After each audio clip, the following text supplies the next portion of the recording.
सच्ची कहानी पर आधारित कनक आज सुबह से ही बहुत उदास और परेशान थी। मां के बार बार पूछने पर भी उसने कुछ नहीं बताया। वो अपने कमरे में सुबह से ही घुसी हुई थी। आज उसने अपना फोन भी बहुत ज्यादा इस्तेमाल नहीं किया था। दोपहर का समय था, घर में लंच की तैयारी चल ही रही थी। सुशीला खाना टेबल पर लगा ही रही थी कि उसके घर की डोरबेल बजती है।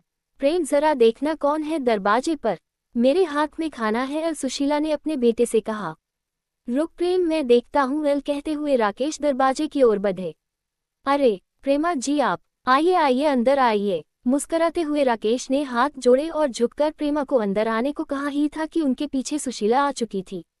अरे प्रेमा बहन, आप सब ठीक तो है? आइए, आप बिल्कुल सही टाइम पर आई है। एल बस खाना लगा ही रही थी डाइनिंग टेबल पर। सुशीला ने प्यारी सी स्माइल देते हुए कहा। एल, हाँ वो सब तो ठीक है सुशीला, मैं यहाँ कोई खाना खाने थोड़े ना आई हूँ। अंदर आते हुए प्रेमा ने थोड़ा सा जोश दिखाते हुए कहा। क्या हुआ बहन जी, आप तो नाराज हो रही है, कोई बात हुई क्या? राकेश जी ने प्रश्नसूचक निगाहों से देखते हुए प्रेमा से पूछा। प्रेमा ने उनके प्रश्नों का उत्तर न देते हुए कहा। कनक कहाँ है जी? वो अपने कमरे है, अभी बुलाए देती हूँ। पर क्या उसने कुछ किया है? सुशीला ने फिर से वही प्रश्न किया। कनक का जिक्र चल ही रहा था तब तक वो भी अपने कमरे से निकल बाहर डाइनिंग हॉल में आ जाती है। नमस्ते आंटी जी, कनक ने अपने सर पर चुन्नी करते हुए प्रेमा को विश किया। नमस्ते तो ठीक है कनक, पर ये बताओ तुम कल से सूरज से बात क्यों नहीं कर रही हो और अपना फोन क्यों बंद करके बैठी हो? प्रेमा ने कड़क तेवर में कहा। अब घर के सारे सदस्य सहित प्रेमा भी कनक को ही देख रहे थे। देखो, सूरज बहुत ही इमोशनल और हठीले स्वभाव का लड़का है। अगर तुम दोनों के बीच कुछ हुआ है तो तुम अपनी ओर से सॉरी बोल के रफा दफा कर दो। मैंने तुम दोनों की सगाई के बाद शादी में 4 हफ्तों का टाइम इसीलिए रखा है ताकि तुम दोनों आपस में बातें कर सको, एक दूसरे को जान सको, इसलिए नहीं कि रोज रोज मुंह फुला के गुस्सा करके बैठ जाओ। कनक, क्या हुआ है? और प्रेमा आंटी सही तो कह रही है। अरे छोटे मोटे झगड़े तो अक्सर होते ही रहते हैं कपल्स में, अब हमें ही देख लो, शादी के इतने दिनों बाद भी तेरी माँ मेरे से रोज झगड़ा कर ही लेती है, फिर भी मुझे सॉरी बोल मामला रफा दफा करना ही पड़ता है। राकेश ने कनक से जोली अंदाज में स्माइल के साथ कहा। आप तो रहने ही दो, बच्चों को ऐसे टाइम पर भी न यही एग्जाम्पल देना। बेटा कनक, अगर कुछ है तो हमें बताओ, कल को आपकी शादी सूरज से ही होनी है, इतना अच्छा लड़का हमें फिर नहीं मिलेगा।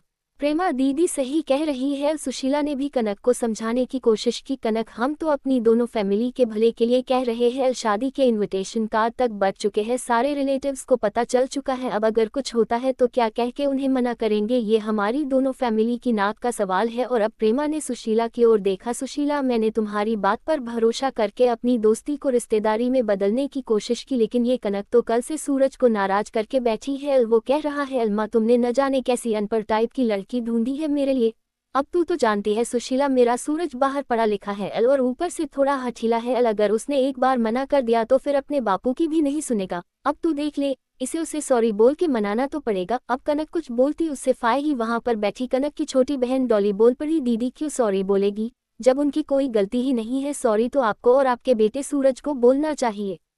डॉली की बात सुन के सबके सब हक्के बक्के और हैरान होने लगे। क्यों डॉली, ये क्या कह रही है? तो हाँ, मैं सही कह रही हूँ। कल रात को सूरज जी वीडियो कॉल पर दीदी को सारे कपड़े उतारने और उनकी न्यूड फोटोज देने की डिमांड कर रहे थे, और जब दी ने ये सब करने से मना कर दिया तो अनपढ़ गवार का ठप्पा लगा के मुंह फुला लिया। यही पाई की है क्या उन्होंने? बाहर जाकर डॉली ने रौब झाड़ रही प्रेमा को उल्टा कटघरे में खड़ा किया। नहीं नहीं, ऐसा नहीं है, तुम शायद गलत समझ रही हो। वो क्या है कि सूरज जरा मॉडर्न टाइप का लड़का है तो बोल दिया होगा, इसमें कौन सी बड़ी बात है? और वैसे भी आजकल तो ये सब नॉर्मल हो गया है सोशल मीडिया के जमाने में। प्रेमा ने झूठ मूठ की सफाई देकर अपने बच्चे को बचाने की कोशिश की। अभी तक शांत और मां के गले लग गई थी। आप सही कह रही थी प्रेमा जी, कि ये हमारे दोनों परिवार के लिए इज्जत और नाक का सवाल है। पर अब सोचने वाली बात यह है कि नाक किसकी कटी है, आपके परिवार की या हमारे परिवार की? अगर आपको किसी भले घर की लड़की के न्यूड फोटो मांगना आधुनिकता और नॉर्मल लगता है तो ये काम आपको मुबारक हो, ये सब हमसे तो न हो पाएगा। राकेश जी ने अपने दोनों हाथों से अपने आंसू साफ किए और फिर प्रेमा के आगे हाथ जोड़ लिए। प्रेमा, तू सब कुछ जानकर भी अनजान बनते हुए मेरी बेटी से सॉरी बोलने के लिए यहाँ तक चली आए, पर कोई बात नहीं, मैं तेरे घर पर तेरे बेटे की इस हरकत पर यह भी कहने नहीं आऊंगी कि तेरा बेटा मेरी बेटी के आगे सॉरी बोले, क्योंकि इतनी संकीर्ण सोच रखने वाले इंसान को मैं अब दोबारा देखना भी पसंद नहीं करूंगी। अब तुम जा सकती हो। प्रेमा अब कुछ बोलने लायक ही नहीं रही थी। वो अपना सा मुंह लिए चुपचाप वहां से जाने लगती है। राकेश और सुशीला अपनी बेटी को अब गर्व से सीने से लगाते हुए कहते हैं, ऐसा पढ़ा लिखा होने से अनपढ़ गवार होना ही लाख गुना अच्छा है।